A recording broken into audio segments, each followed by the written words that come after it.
So, you're walking through a store, and bam, there's a brand new product that seems to have just appeared out of nowhere. Ever wonder how that happened? Well, today, we're going to pull back the curtain on the hidden world of retail. We're talking about the gatekeepers, the people who decide exactly what makes it onto those shelves, right? I mean, you've definitely seen it happen. One day, a shelf is just, filled with the usual stuff, and the next day, boom, there's this new brand sitting in a prime spot. It looks like it just magically appeared overnight, but let me tell you, the journey to get there is one of the toughest climbs in business. So how do they do it? Okay, so to really get this journey, you first have to understand the destination itself. And honestly, the best way to think about it is to picture the world of big box retail as this massive, heavily guarded fortress. I mean, for any brand, I don't care if you're a startup in a garage or a huge international company trying to break into the North American market, getting onto these shelves is like trying to scale a cliff with no ropes. These retailers are so selective.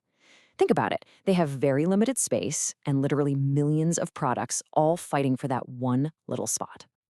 And look, we're not talking about your local corner store. We are talking about the giants of the industry. Getting into just one of these stores can completely change a brand's future. But here's the catch. Every single one of them has its own crazy complex system, its own set of gatekeepers, its own rule book. Yeah, cracking that code is famously incredibly difficult. All right, so if the retail world is a fortress, how in the world do you get past those gatekeepers? Well, you don't just storm the castle. No, you hire a guide, someone who already has the keys. And that's where this really specific, kind of secret weapon type of company comes into the picture.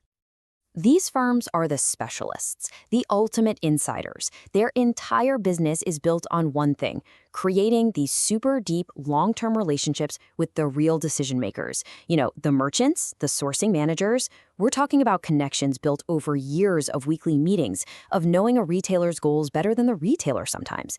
They know the people, they know the process, and man, do they know the playbook.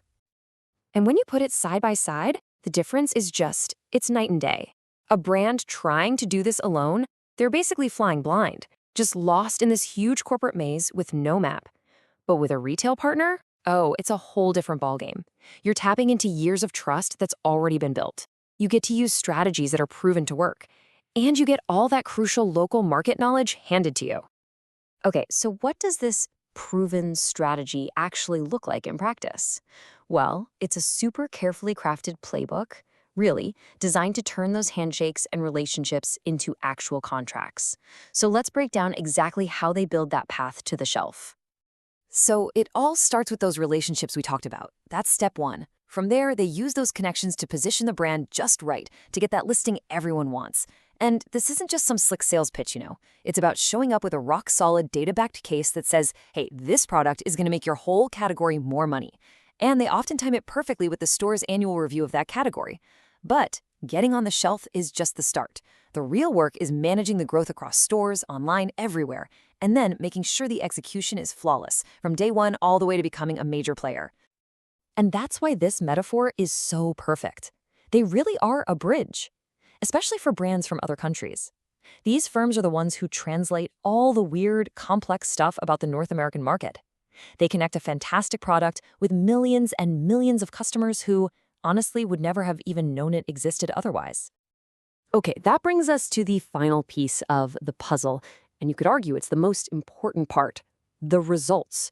What's the actual payoff here? What happens when a brand makes it through this whole journey? Yeah, I really like this quote because it just nails the goal so perfectly. See, it's not just about getting into a store. It's about precision.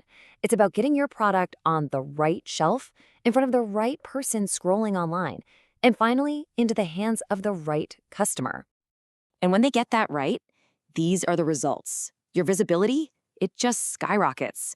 Sales, obviously, go way up. But the big one, the most important one, is that the brand builds what the industry calls lasting retail traction. And that's not just being a one-hit wonder, It means you become a fixture, a brand that customers actually look for. That is the real foundation for success that lasts. And that really is the key takeaway here. Getting on the shelf, that's just the first step. The real win is creating a presence that sticks around and actually grows over time. It's about going from new product to staple, the thing that customers come back to buy over and over again. So, next time you're wandering through Target or Home Depot and you see a new product, you'll know. You'll know the incredible, strategic, and kind of hidden journey it took to get there. It's a pretty fascinating peek behind the curtain at the real gatekeepers of retail.